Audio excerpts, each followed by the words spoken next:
Boa tarde, pessoal do canal, tudo bem com vocês? Como é que vocês estão? Como é que tem passado? Para muitas pessoas que ainda não sabem, eu sou médico, sou formado em cirurgia geral, formado em urologia, já fiz residência nas duas especialidades. Este ano estou fazendo um fellowship em cirurgia robótica, em urológica, e eu resolvi aqui também trazer algum esclarecimento para vocês nesse canal a respeito de dicas urológicas para que vocês cuidem melhor da saúde física, da saúde emocional. É um canal que traz para vocês um conteúdo bem completo e agora eu venho também trazer essas dicas urológicas aqui. E o vídeo de hoje especialmente vai para os homens, pacientes do sexo masculino, e falo muito sobre sintomas que a gente vê muito no consultório.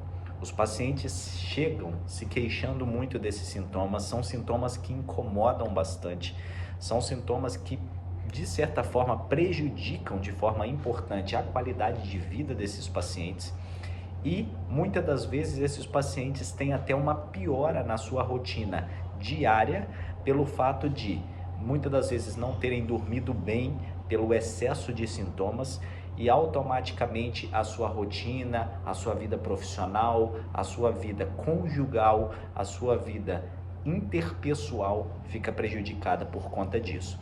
Então, um assunto que eu venho falar hoje é sobre o que a gente chama de hiperplasia prostática benigna, que nada mais é de um problema muito corriqueiro que acontece frequentemente nos homens a partir dos 40 a 45 anos de idade. É um problema que acomete os pacientes do sexo masculino prioritariamente a partir dessas idades.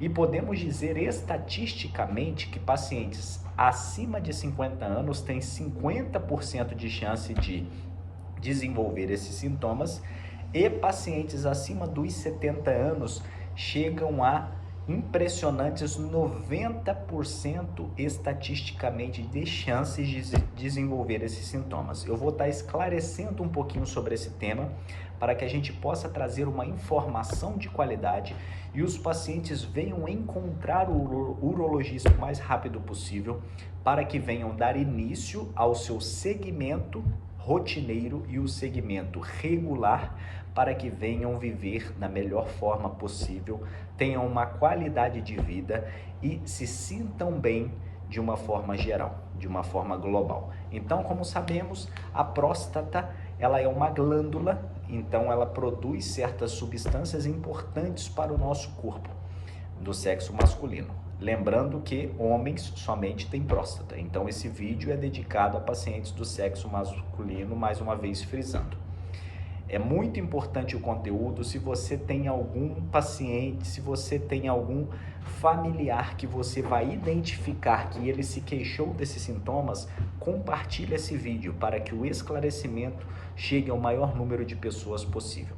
Então a próstata é uma glândula, ela mede de 10 a 20 gramas no seu tamanho normal e pacientes que vêm a desenvolver a hiperplasia prostática benigna, marcadamente essa próstata passa dos 30 gramas, ou seja, podemos considerar normal um tamanho de próstata de 30 a 35 gramas. A partir do momento que passou desse volume, já podemos dizer que o paciente está desenvolvendo um quadro de hiperplasia prostática benigna. Vou trazer algumas informações muito relevantes aqui, portanto fique no vídeo até o final, se inscreva no canal, dê o seu like, dê o seu joinha e ative as notificações para sempre que eu estiver postando conteúdo novo, vocês venham receber de primeira mão e venham estar mais informados do que nunca. Qual que é a função primordial desta próstata? É produzir o PSA, que se chama, é uma sigla que determina antígeno prostático específico. E a função primordial desse PSA é liquefazer o sêmen, ou seja, a partir do momento em que o homem, durante uma relação sexual, ejacula, a função do PSA é não permitir que após a ejaculação o sêmen ele se torne sólido de primeira mão. Ou seja, o sêmen ele permanece líquido mesmo após a ejaculação, pela função do PSA. É o PSA que proporciona esse estado líquido no sêmen mesmo após o período de ejaculação. E isso é extremamente importante porque, como sabemos, o sêmen está rico em espermatozoides. E no momento ali da ejaculação, visando fecundidade, os espermatozoides precisam estar em um meio líquido para que eles possam ter a motilidade necessária para alcançar o objetivo final, certo? Ficou dúvidas até aqui? Estamos esclarecidos? Então, é muito importante a gente ter esse esclarecimento sobre uma condição muito comum que pode acometer o senhor logo. Então, fique ciente, entenda, os sintomas podem surgir e a partir do momento que surgirem, não fique postergando a sua ida ao urologista. Vá logo para que a sua qualidade de vida não seja afetada. Então vamos lá.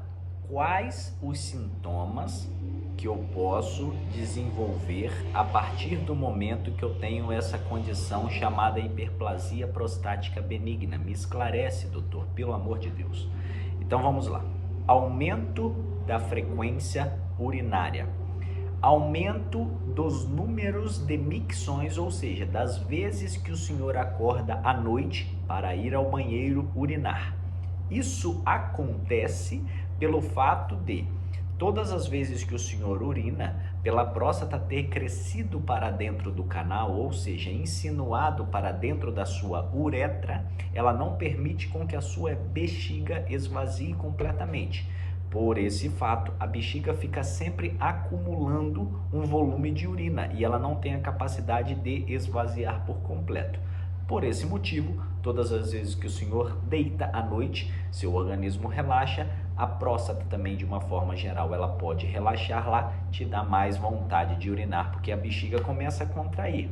Só que, na hora que o senhor levanta, vai urinar, urina pouca quantidade, certo? E mantém aquele resíduo. Deitou e esse ciclo vicioso vai acontecendo a noite toda, uma vez que o senhor não identificou o problema e não iniciou o tratamento, certo?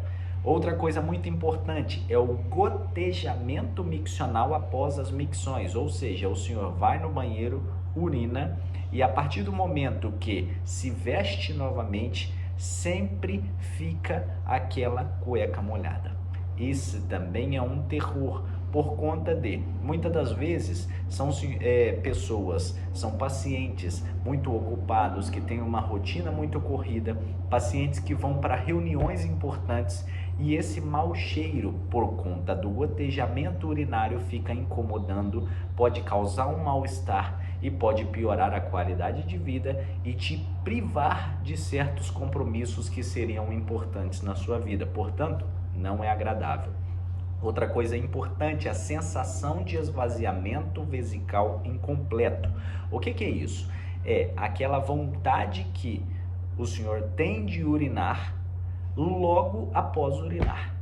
Parece redundante o que eu estou falando, mas é um fenômeno também que é chamado de urina em dois tempos, ou seja, o senhor nunca consegue esvaziar a sua bexiga de uma só vez. Tem que sempre retornar ao banheiro para esvaziar a bexiga, uma vez que acabou de efetuar uma micção, certo? E muitas das vezes também um fenômeno que os pacientes se queixam muito é que quando eles acordam pela manhã com muita vontade de urinar, eles têm que fazer força para iniciar a micção, muitas das vezes com um fato que a gente chama de prensa abdominal. Muitos pacientes referem, inclusive, que sentam no vaso sanitário, pressionam a parte inferior do abdômen, que a gente também chama tecnicamente de hipogástrio, para conseguir ajudar essa bexiga a urinar. Então são situações que podem te privar de momentos importantes com a sua família, com os seus amigos, pelo fato simplesmente de você não ter identificado o problema, corrido atrás da solução, buscado esclarecimento e iniciado o tratamento. Então esses pilares são muito importantes na condução do seu caso. Portanto, procure o seu urologista antes que seja tarde demais. Então, uma vez descoberto a fisiopatologia, ou seja, o que é a próstata, qual que é a incidência que pode acontecer, a gente vai identificar agora os sinais e sintomas, que foi o que eu acabei de falar, e no momento nós vamos para o tratamento clínico. O tratamento, neste vídeo, eu vou falar apenas do clínico, como eu já disse. Em um outro vídeo, em uma outra oportunidade, para que não se estenda demais, eu vou estar trazendo as opções que a gente tem de tratamento cirúrgico, para que a gente possa estar conversando de uma forma mais à vontade, vamos dizer, com mais tempo, para que a gente possa estar esclarecendo melhor. Então, os tratamentos clínicos são, primeiro pilar, pode ser somente a vigilância, ou seja, se os sintomas obstrutivos / irritativos urinários não estão te causando tanto incômodo, ou seja, não está prejudicando muito a sua qualidade de vida, podemos optar pela vigilância. Um esclarecimento importante a falar.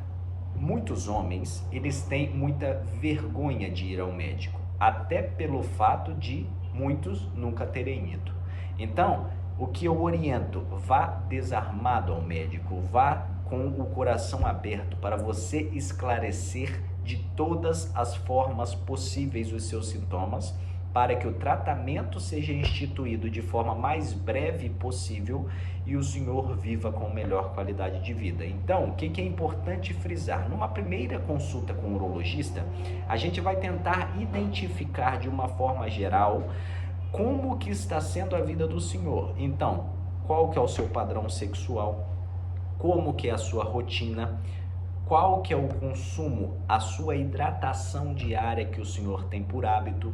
São perguntas muito corriqueiras que vamos fazer, mas que vão nos dar uma base muito importante para decidirmos a forma de condução do seu caso. Também dosamos o PSA, como eu já disse anteriormente, para a gente ter um ponto de corte aí. Pacientes menores de 60 anos, o PSA normal seria até uma média de 2,5, 2,5. E pacientes que passaram dos 60 anos, com 60 anos ou mais, seria 4. Para a gente ter um valor de corte, vamos dizer, para os senhores terem uma noção, para monitorarem o PSA a partir do momento que medirem novamente. Outros exames importantes são o ultrassom de próstata e bexiga, que vai nos trazer um resíduo pós-miccional, que é um parâmetro extremamente importante. Normalmente é um exame feito em 2 etapas. Quando o senhor chegar para fazer com o radiologista, ele vai pedir para o senhor consumir muita água. Quando sentir que a bexiga está cheia, vai fazer a primeira etapa do exame para medir a espessura da parede da bexiga, as dimensões da sua próstata e saber quanto que a sua bexiga comporta de urina quando ela está cheia. No segundo momento, ele vai pedir para o senhor urinar o máximo que conseguir. O senhor vai urinar e vai voltar para retornar para fazer a segunda etapa do exame, que é para avaliar exatamente esse resíduo pós-miccional. E isso nada mais é do que o tanto de urina que sobra na bexiga do senhor após uma micção completa. Se a próstata estiver causando um parâmetro muito obstrutivo, esse resíduo será cada vez mais alto. E isso é importante para instituirmos o tratamento medicamentoso. Sairmos daquela vigilância que eu falei anteriormente, certo? E um outro exame importante é a urofluxometria, que é um exame que vai medir a força do jato urinário, a velocidade dessa micção e o padrão do seu jato. Tendo um fluxo máximo dessa urofluxometria reduzido, isso vai dizer importantes características para nós também, para que venhamos instituir o tratamento que melhor se adapta ao senhor. E indo direto para o tratamento, como eu já falei brevemente, temos a vigilância, uma vez que os sintomas não estão atrapalhando a qualidade de vida. Em segundo plano, a partir do momento que esses sintomas já passaram a ser um martírio diário, ou seja, já estão prejudicando a vida do senhor de alguma forma, nós temos 2 tratamentos que podemos instituir clinicamente, que são as medicações. São os alfa-bloqueadores, que são medicamentos que têm por função relaxar o colo vesical, que é a saída da bexiga, e a região da próstata. E isso automaticamente acarretará uma melhora do jato urinário e a melhora dos sintomas, um melhor esvaziamento da bexiga. E os outros medicamentos são os inibidores da 5-alfa-redutase, que são medicamentos também importantes, porém devem ser usados com cautela, uma vez que podem causar efeitos colaterais mais severos, como redução da libido, podem ocasionar uma diminuição sim do aumento prostático em pequenas proporções, mas devem ser usados conforme orientação médica. Então não tome medicamentos nunca, inadvertidamente, para tratar alguma coisa sem ir ao urologista. Por quê? Tanto os alfa-bloqueadores podem te causar alguns efeitos, como ejaculação retrógrada, fadiga, desânimo, cansaço. E essa ejaculação retrógrada é importante frisar que é o fenômeno de relaxar tanto a próstata que no momento que o paciente tem uma ejaculação, ele começa a ficar preocupado porque ele sente que ejaculou, todos os sintomas do orgasmo a mesma coisa, porém ele não enxerga, ele não vê esse sêmen sair. Isso acontece pelo fato da próstata ter relaxado de uma forma abrupta e esse ejaculado voltar para dentro da bexiga após a ejaculação, e no momento da primeira urina pós relação sexual, esse jato de sêmen vai sair com uma urina um pouquinho mais espumosa e mais espessa. Porém, vamos combinar, né? Se é um paciente que não teve uma orientação prévia sobre esse efeito colateral, ele já começa a ficar preocupado e muitas das vezes chega extremamente ansioso no consultório para que possamos explicar uma coisa que, se ele tivesse um esclarecimento prévio, ele não passaria por isso. Certo? Então procure o seu urologista, entenda o que o senhor está passando, saiba que nós estamos aqui para te ajudar. Se você curtiu o vídeo, curta o vídeo, dê o seu like aí, compartilhe esse vídeo com os amigos, com aquelas pessoas que você quer bem e que precisam desse esclarecimento. Eu aposto que o senhor, a senhora já conversou com algum paciente do sexo masculino que já desenvolveu esses sintomas, só que muitas das vezes tem receio de ir a um consultório médico. Portanto, nós estamos aqui para proporcionar para vocês que estão com todos esses sintomas que eu listei acima, esse vídeo de esclarecimento, para tratá-los da melhor forma, para proporcionar e para reavivar e trazer de volta a qualidade de vida que os senhores precisam. Você merece viver bem, você merece viver com qualidade, você merece tudo de melhor. Portanto, entenda, a sua saúde ela deve ser cuidada em primeiro lugar. Não deixe para depois aquilo que o senhor pode fazer hoje. Se inscreva no canal, ative as notificações e logo logo voltaremos com mais novidades aqui no canal para que todos venham adquirir e entender que uma informação de qualidade bem dada traz para nós um tratamento correto, traz para nós um esclarecimento maior e a cada dia nós ficamos mais e mais felizes e realizados para conviver com todos aqueles com que amamos e as pessoas que queremos bem. Tenham uma excelente noite, vou ficando por aqui, logo logo volto para falar sobre os tratamentos cirúrgicos dessa condição, que é a hiperplasia prostática benigna, para que venhamos entender melhor, compreender e, de acordo com o seu caso, listar aqueles tratamentos que melhor se adaptam. Tchau, tchau, aquele abraço.